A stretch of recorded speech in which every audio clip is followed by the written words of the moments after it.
안녕하세요. 김태훈의 현명한 투자자 방송 시작하겠습니다. 오늘은 HMM에 대해서 좀 말씀을 드리겠는데요. 최근 들어서 HMM의 실적이 1분기 실적이 굉장히 부진하게 나왔고 주가도 그에 따라서 흘러내리면서 이 HMM이 우리나라 1위의 해운업체이면서도 실적이 계속 부진하면서 주가가 흘러내리고 있어서 굉장히 좀 부정적인 모습을 보이는데요. 이렇게 된 이유가 있을 겁니다. 주가가 오르면 오르는 이유가 있고 내리면 내리는 이유가 있다고 여러 번 강조를 했습니다. 그리고 최근 들어서 HMM은 이 물동량이나 이런 걸로 얘기되기보다는 오히려 경영권 매각의 대상으로서 얘기가 나오고 있죠. 그 윤석열 정부가 지난해 2022년 3월 달에 대통령이 당선이 되고 5월 달에 이 대통령이 취임하고 나서 한국산업은행의 그 산업은행 총재, 그러니까 지금은 회장이죠. 회장을 임명하고 나서 단 몇 개월 만에 대우조선해양을 그 유상증자라는 형태를 통해서 2조 원의 아주 헐값에 매각을 해버렸습니다. 한화그룹에.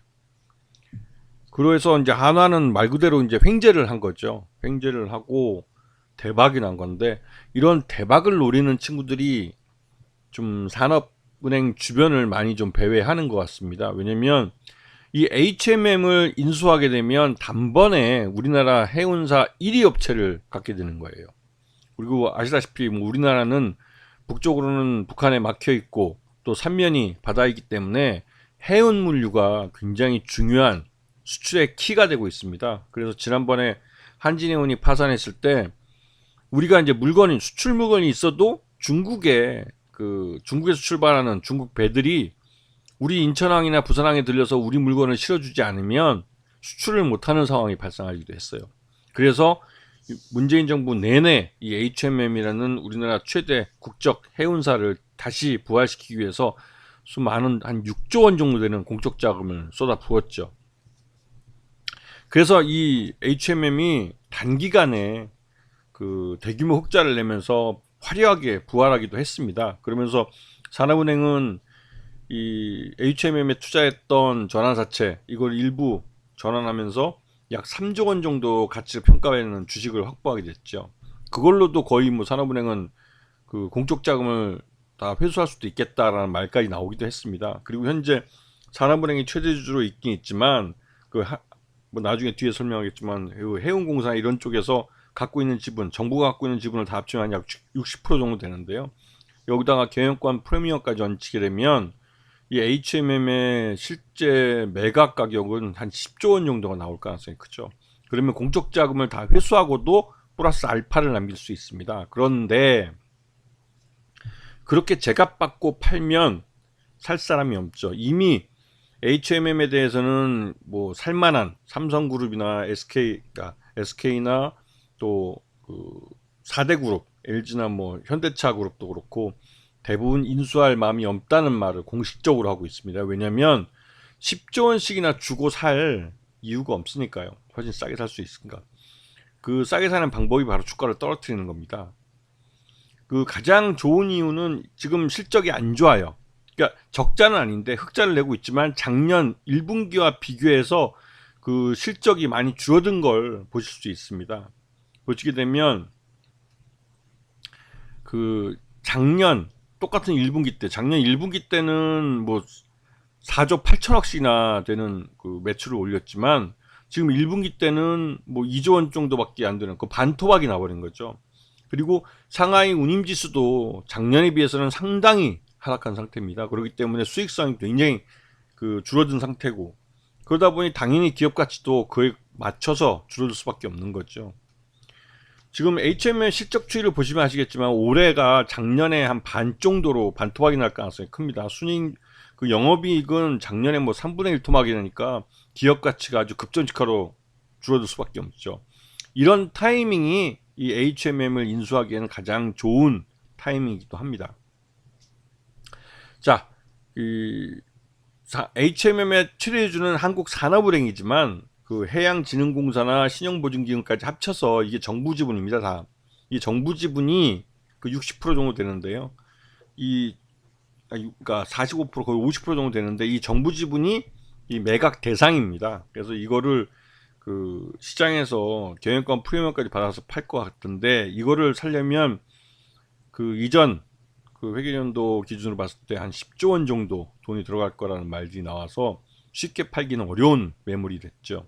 하지만 지금 올해 들어와서 실적이 이렇게 나빠지면서 HMM의 기업 가치는 하루하루가 줄어들고 있습니다. 이 말 뜻은 인수자가 누가 됐든 시간을 끌면 끌수록 더 싼 가격에 HMM을 인수할 수 있다는 것입니다. 하지만 이 말 그대로 그 요번 정권 지나서, 그러니까 요번 정권이 아니라 다음 내년 총선에서 결과가 어떻게 나올지 모르기 때문에, 총선에서 그 국민의힘이 아주 그냥 풍지박산이 날 경우에는 그 실제로 이런 그 공적 자금을 투입하거나 국유재산을 매각하는 게 쉽지는 않아요. 왜냐면 이게 그 다음 정권이 교체될 가능성이 높기 때문에 실제로 공무원들도 그렇고 잘 안 움직입니다.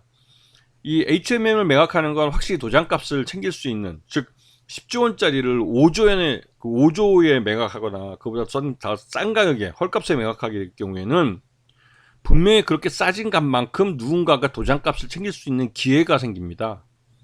이건 항상 부정부패의 공식인데요. 이 관료들이나 이 권력 실세가 이러한 매각 가격을 결정할 수 있는 결정권을 갖고 있다면 그가 도장값을 챙길 수 있는 부정부패한 더러운 권력일 수 있는 거죠. 항상 이 국민의힘 정부나 이런 그쪽의 정부가 들어섰을 때는 항상 보수 정권은 이런 더러운 거래를 많이 해왔습니다. 예전에 그 정부에서 사례를 봐도 그런 뒷거래들이 있었죠. 자, 2016년 이후로 HMM에 공적 자금 들어간 게 6조 원이 넘습니다. 그 6조 원 최소한 이 공적 자금을 회수해야 되는데, 대우조선해양을 매각할 때 보시면 아시겠지만 단 한 푼도 공적 자금을 회수하지 못했어요. 그리고 한국산업은행은 그대로 대우조선해양을 보유하고 있고, 이 한화그룹은 유상증자를 통해서 2조 원을 꽂아주면서 자기가 최대주주로 올라섰습니다. 그리고 이 산업은행은 대우조선해양이 2대 주주가 남아있죠. 그리고 2대 주주 지분을 향후 뭐 하나그룹 쪽에서 인수해 줄 수 있는데, 그게 이제 공적 자금을 회수하는 거기 때문에 과연 13조 원으로 평가해서 받을 수 있을지는 모르겠어요. 대우조선에서. 그 HMM 같은 경우는 충분히 6조 8천억 정도 되는 공적 자금을 회수할 수 있는데도 불구하고 지금 이 가격엔 팔진 않을 겁니다. 그 말도 지금. 그리고 또 그 대우조선해양처럼 유상증자를 통해서 매각을 한다면 공적 자금을 회수하는 게 쉽지는 않죠. 그런 문제가 좀 있습니다. 그 대우조선해양 때는 정권 초기 때문에 뭐라고 말이 안 나왔지만, 시간이 지나면 지날수록 이 HMM 매각에 대해서 말들이 많아질 수밖에 없죠. 그러면 그 매각한 놈이 결국은 꼬리가 잡히게 돼 있습니다. 자, 한국산업은행은 지금 두 번에 걸쳐서 전환사채를 주식으로 전환했습니다. 그러면서 이제 이 거의 그러니까 3조 원 정도 되는 지분을 그때 이제 확보를 했었죠. 그래서 이제 공적 자금을 거의 대부분 회수할 수 있었다는 말도 나왔는데요. 그 HMM은 지금 해운 산업 육성을, 그래서 그러니까 부활이죠. 해운 사업 부활을 위해서 산업은행도 그렇고 해양진흥공사를 만들어서 아주 대규모로 투자를 했습니다. 그렇게 해야만 우리 물건을, 우리 국적 해운사가 우리 기업들한테 유리하게 그 제때제때 해외로 수출할 수 있기 때문에, 이 한진해운이 파산하고 나서 이 2위였던 현대해상이 아니라 현대 그 상선인가요? 현대상선을 중심으로 해서 그걸 HMM으로 이름 바꾸고 가장 단기간에 부활시킨 거죠. 문재인 정부에서 나름대로 이 해운업 부활은 잘한 겁니다. 무엇이 됐든 간에. 근데 이제 이거를 밥상을 잘 차려놨더니 이제 윤석열 정부에서 그게 밥상을 엎어버리려고 하는 거죠, 지금.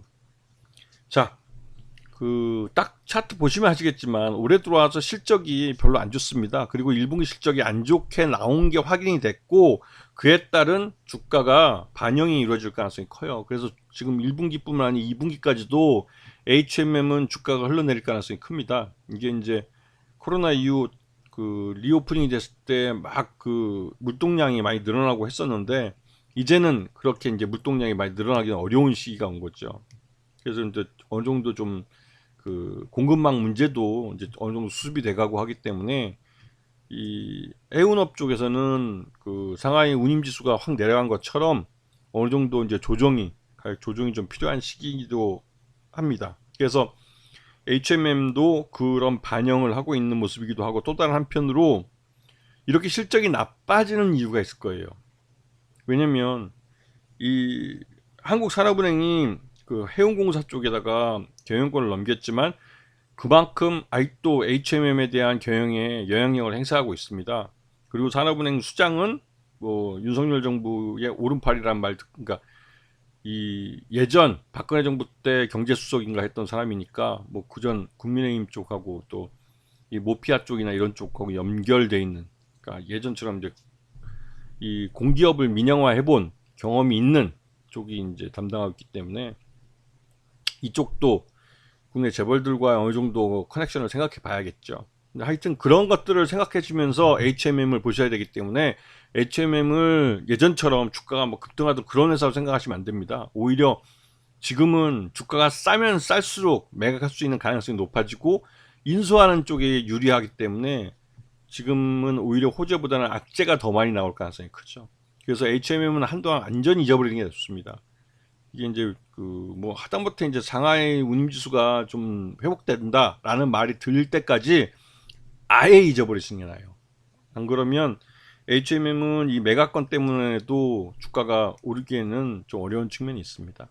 이 하여튼 이 경제 그 경영 그 회사 자체의 경영뿐만 아니라 그 회사를 둘러싸고 있는 경영 외적인 그런 요인까지도 이 HMM 같은 이 대기업은 좀 살펴보셔야 되죠. 이거는 그 경제 외적으로 설명해야 될 부분이 더 큰 회사인 것 같습니다. 자, 오늘 방송 여기서 마치겠습니다. 감사합니다.